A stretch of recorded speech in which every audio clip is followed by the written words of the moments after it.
Greetings from Costa Rica, folks. I hope you're doing well. My name is Matt Rosensteel, aka Costa Rica Matt. Welcome to this week's Real Estate Forum. I usually have my Costa Rica Real Estate Forums as a place where we talk about specific listings. Today, we're giving a Q1 2023 real estate market report. I'm going to talk about where the Costa Rica real estate market stands after the first 3 months of 2023. I'll talk about where I see things heading for Q2, and be sure to stay to the end because I've started a new segment where I address my most negative feedback from the past week on all of my social media in the Rager of the Week segment.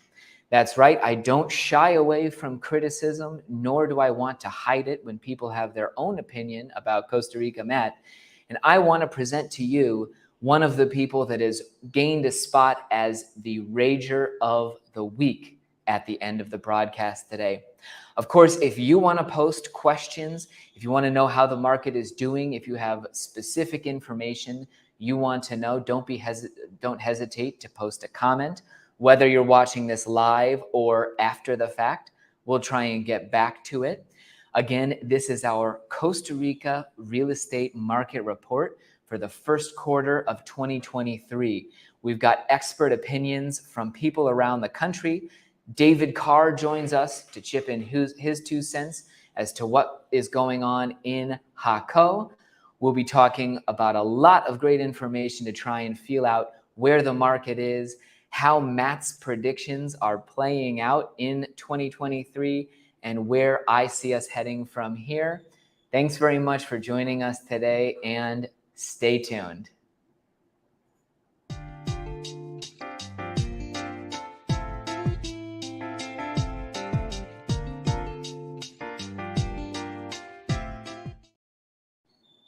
It's April 7th, 2023, folks. We are in the midst of Semana Santa, or Holy Week here in Costa Rica.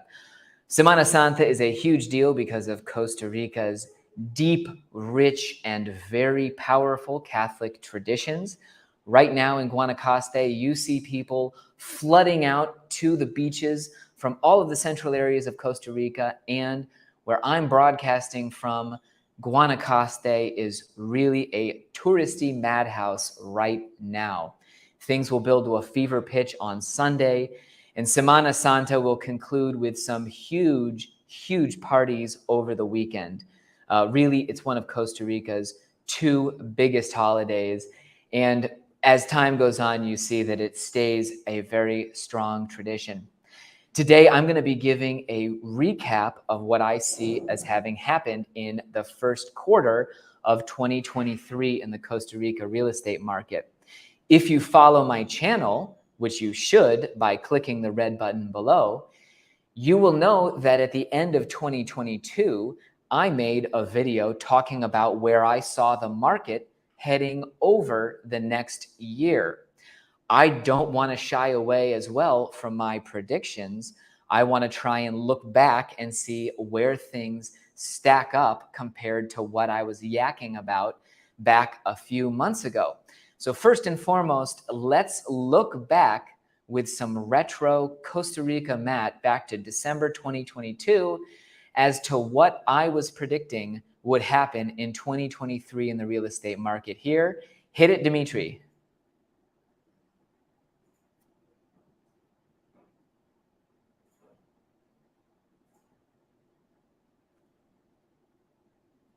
We're not seeing it just yet. Let's see. Oh, it's interesting. Well, there is a slight technical error there, folks. Let me pull it up on my computer and share it as a... Oh, there we go. Is it now coming in? We're trying... I bet it was probably that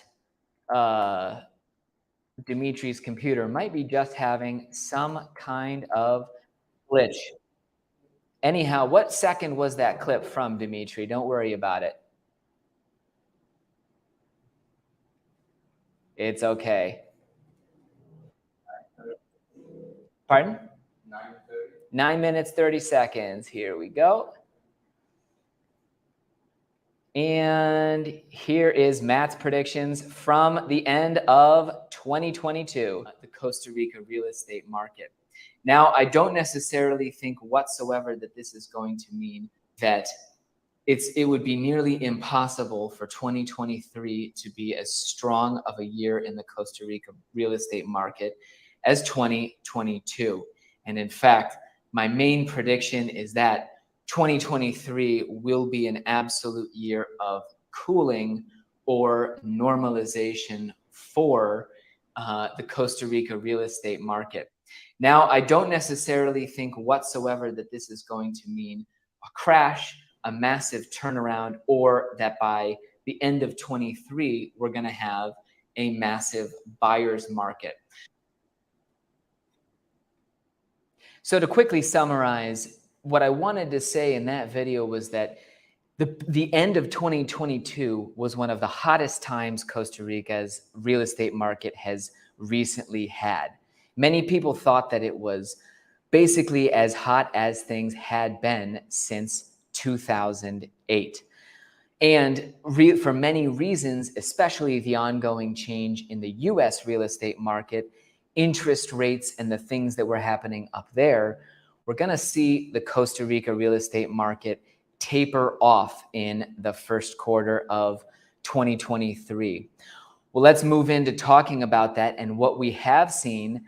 I'm personally happy to report that I was absolutely right, although it doesn't take a genius to predict that things are going to cool off from their absolute hottest market conditions.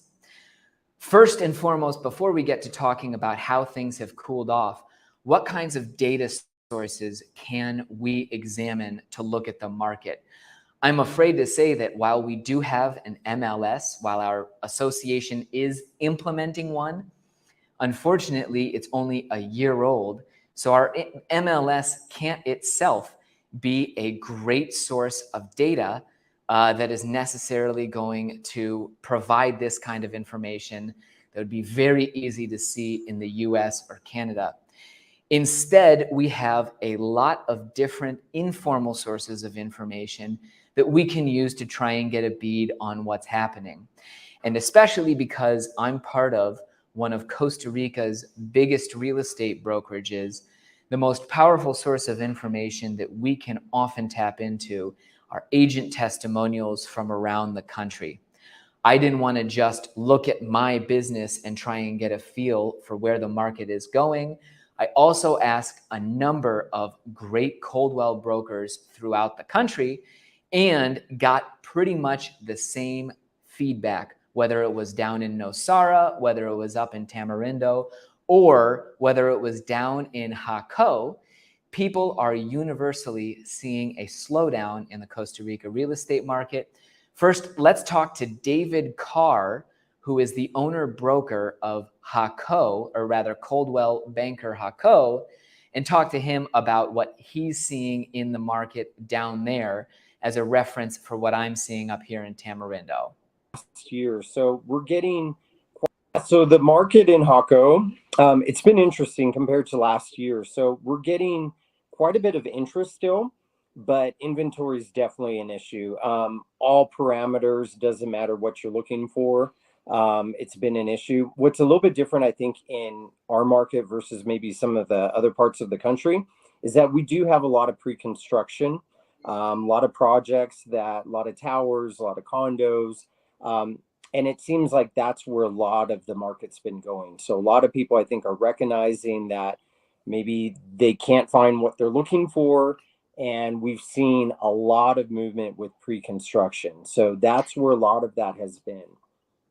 Yeah, with those pre-construction towers, is that traffic, those buyers, are they Costa Ricans who are financing it through the developer and the bank, or are these all cash foreigners purchasing those pre-construction condos? Great question. Surprisingly, the Costa Rican market continues to be very, very active. And again, I think our area is a little bit different because we merge more with that San Jose market. A lot of people getting second homes. And then also, too, the other dynamic that I think is different for us is that we have affordable properties, right? So keep in mind, we're a lot of these pre-construction, you're getting an opportunity to buy in sometimes as low as in the mid 100s. I mean, there's some new product right now under 100. Ocean View in the mid 200s. So these are Wow. very affordable price points for both Costa Ricans and foreigners. And yeah, the Costa Ricans are definitely jumping in where they have access to the financing. The two parts that I'm seeing is that we continue to get, at least on my end, I'm seeing a lot of interest for financing. A lot of people ask what kind of financing is available. And then the other part of it too is that I think we're seeing sellers that come into the market are still coming off of a high, and they're looking to come in and try and get top dollar, which in some cases they might, some cases they do. What I've been telling my clients is like, look, if the right property is there for you today, lock it up, especially if it's a premium property, right? If it's under 200, if it's a view, if it's a beachfront, sure, you can speculate, worry all you want, thinking, well, what's coming on with, the recession or things like that, economic conditions. But all it takes is one person to buy that property that you're on the fence on, and you might not get another chance to get that property. Yeah, I'm in the same situation where a lot of people, they have good reasons to want to hesitate, pull the brakes on spending their nest egg on a vacation home. But at the same time, these vacation homes that we have is in my community that's small. I've got 2 condos that are priced at a certain level. Once those are sold, it will take an absolutely massive long time of bad conditions for there ever to be a condo at a similar price Yep. back on the market here, because there's just not much inventory and they could miss that chance for sure. Yep, that's what we're seeing. So, the marginal properties, the ones that don't fit those premium spots, right? The non-view, non-beach access in that, high price point where it probably shouldn't have been in the first place. Those are the dead spots. Like any market, like anywhere in the world, right? Stay out of the middle, stay out of those spots that, people aren't looking for. But by and large, like I always tell people, on the beach, see the beach, walk to the beach, those three, spots. And then I would add under 250, especially under 200. When you're in those parameters, yeah, I mean, you can't wait for that because it's not going to go down.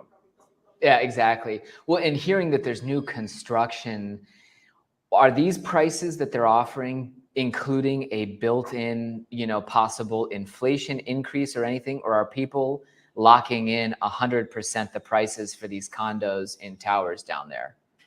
So prices should be locked in. I mean, for the most part, we had one project where they took reservations. They didn't enter contract, but they took reservations very early, over a year ago. And Okay. then over the course of getting to contracts, they did increase slightly. Yep. If you're entering a contract, then obviously that should be locked in, and that's very important that you want to make sure that that developer can't do that to you.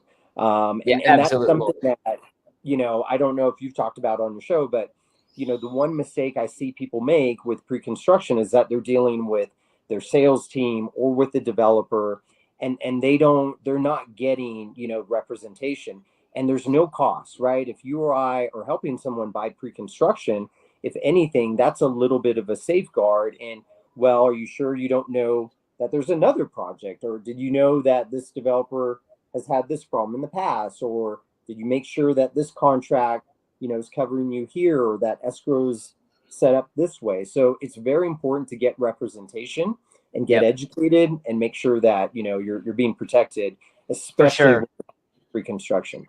Well, and I see a lot of those developers, it's to me, it'd be tough to be pricing inventory given what happened over the last couple years. I've seen a lot of developers who are sort of, or builders of specific homes that are refusing to issue, really long-term bids. It's all got to be sort of right now, and making longer-term investments seems like it can be risky for people. But anyway, it's super interesting. I'm glad for your opinion. I definitely think that yeah, as the market sloshes around Costa Rica, Jaco is positioned to do well in the coming, relative to other Costa Rica markets, precisely because you have that affordable inventory that you don't find elsewhere in the country. You've never had restrictions on construction that have been as impactful on construction in Tamarindo. So whereas, yeah, we have 4 or 5 medium or very small condo projects underway, inventory creation up here is a totally different thing than what David has down there. Really appreciate your comments on Jaco and the market there. We'll have you back as soon as possible, David. Thanks for joining me. For sure. You bet. Have a good one, Matt. So the picture right now is largely a question, as always, of supply and demand.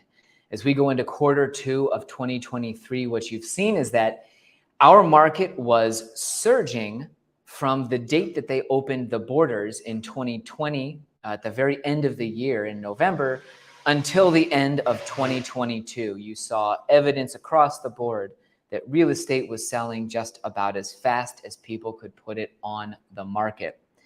At that juncture, however, when people started coming down, there was still a lot of residual inventory that was left over from either the pandemic in 2020, our borders were closed for 9 months and we didn't have a lot of sales, or that inventory was really even left over from market conditions of the Great Recession. You still had properties that were sitting on the market or an accumulation of sellers that had happened up until the pandemic in 2020. That inventory has by and large been vacuumed up. Really, you don't see a ton of options for people. And while currently on the market, you are seeing a big lull in activity, there are very much fewer sales actually happening. That doesn't mean that anytime soon we're going to have a lot more people selling property or to sell it at lower prices. At that point, let's come on in now to what I see happening in Q2 here as we move forward.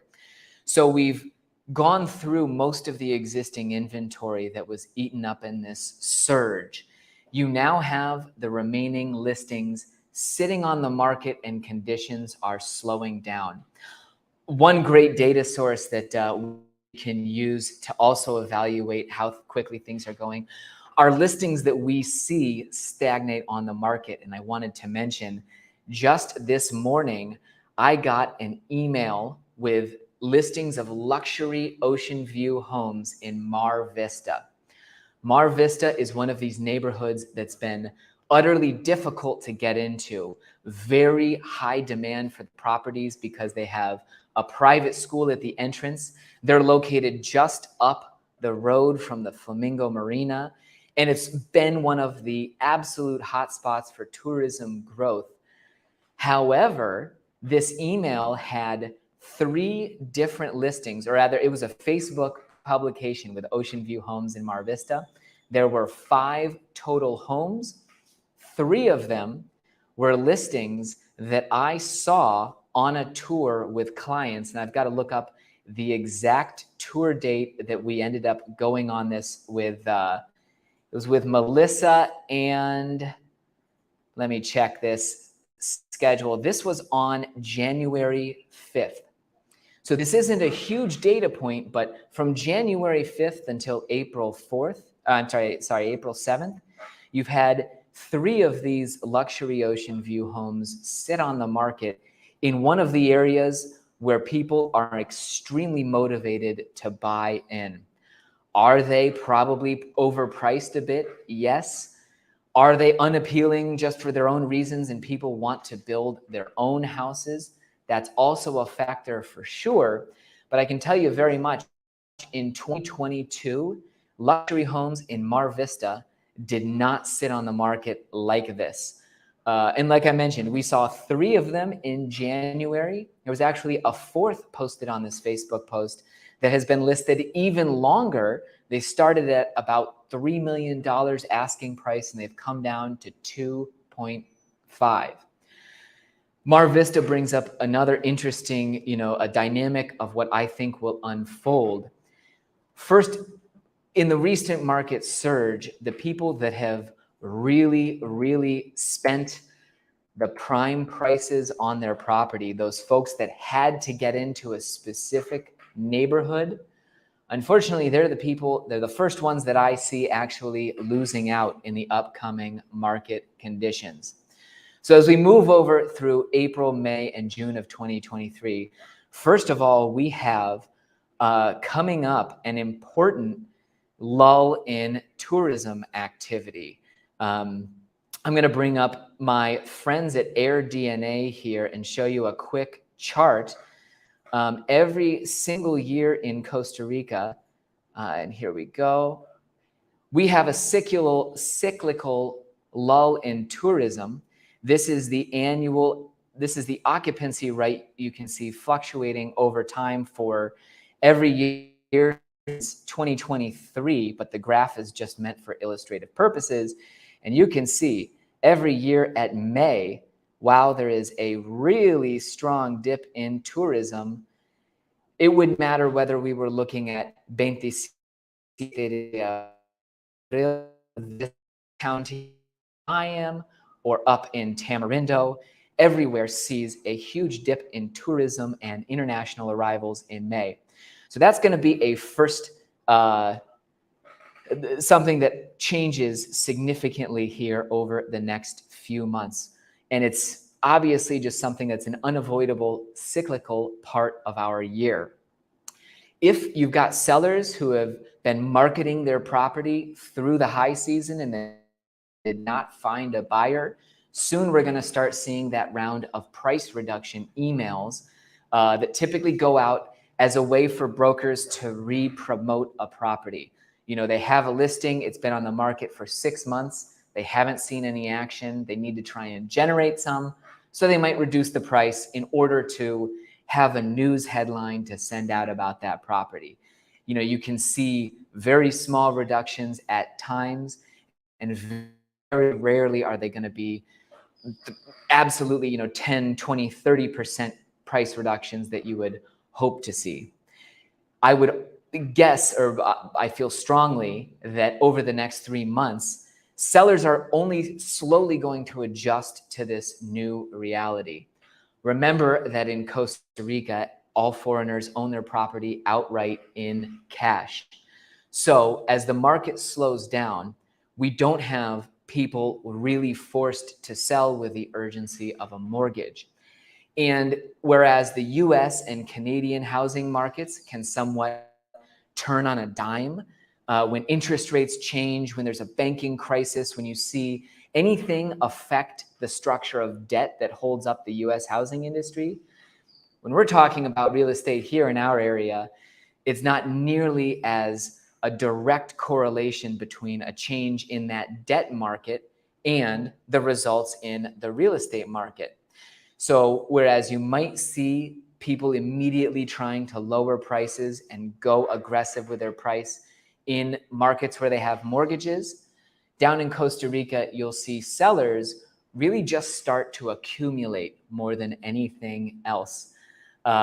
You'll see them list their property and not turn it over nearly as fast as they had hoped. And these listings will start to pile up. In luxury neighborhoods, you get into a really dangerous cycle because, once there are 8 luxury homes competing against each other for the next buyer, you're actually going to start finding a lot more who's motivated, and the sellers will start competing against each other to a good degree. There aren't too many places where that will happen, however, because really there aren't too many places where an enormous number of people are going to all of a sudden have to sell their real estate. Sellers here accumulate at a pretty steady trickle, to be honest. You've got foreigners every year who decide to go home. It's a certain percentage of the foreigners who own property. And I shouldn't have said go home. They decide to divest. It could be selling one of their condos, etc. But that percentage stays pretty constant no matter what the economic conditions are, we'll see that standard inventory creation. Sellers are going to start to accumulate, as I mentioned, and it will probably take 6 months or 9 months before you really start to see a change in market momentum that actually really changes the dynamic between buyers and sellers.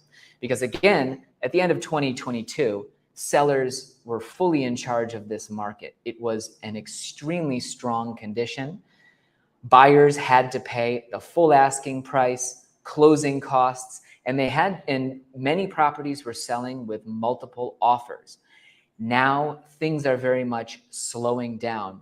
I had neglected to touch on a couple of sources I wanted to come up with, and one that I wanted to mention, there's a reason for optimism looking at the real estate market going forward, and that is the large number of tourists who are still coming to Costa Rica anyhow. And I wanted to bring up, just a moment here, our trusty Instituto de Costarricense de Turismo data. Every month, the National Tourism Institute here is publishing numbers, really trying to keep an eye on the tourism industry.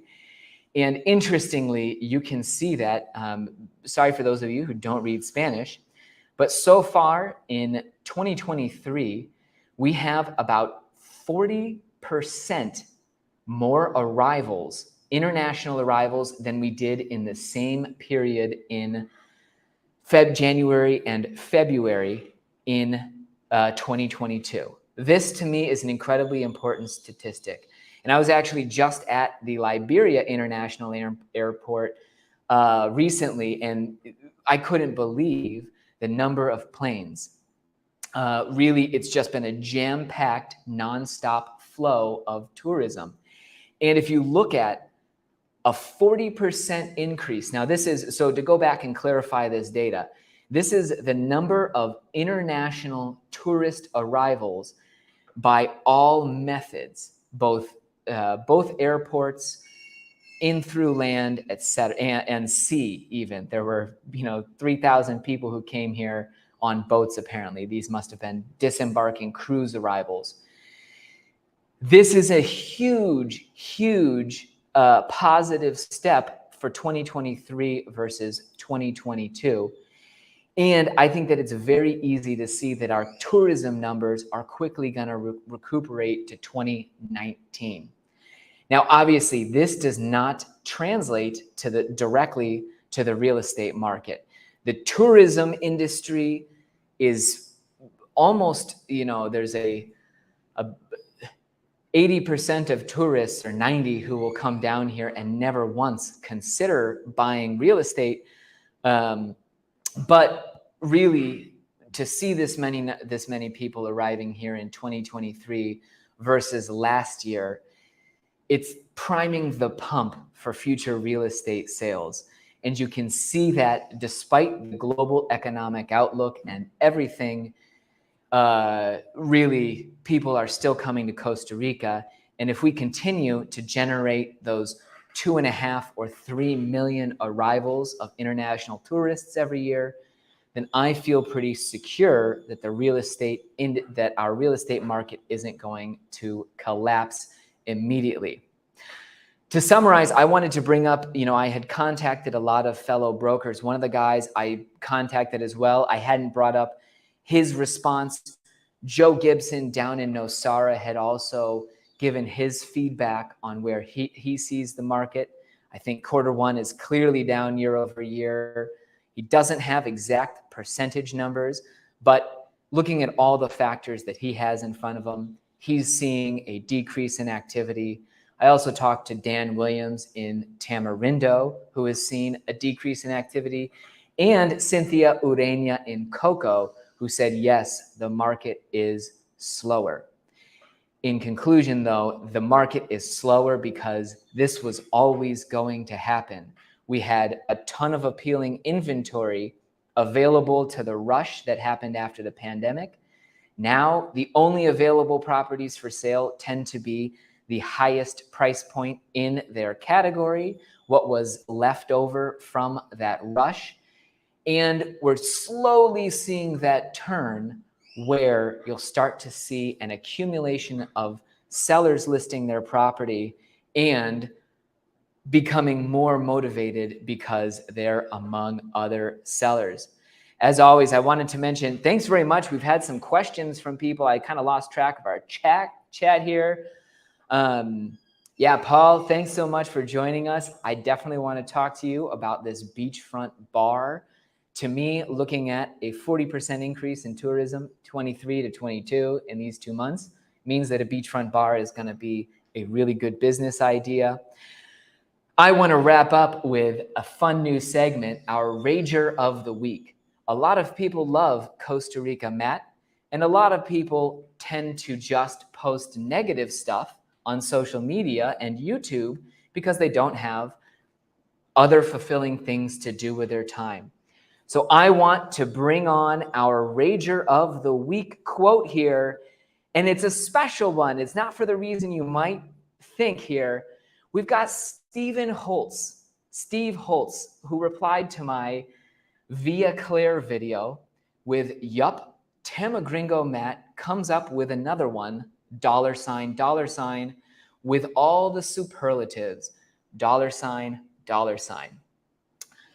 So this isn't that bad on the face of it. This is just somebody posting a snarky comment and calling me Tamagringo.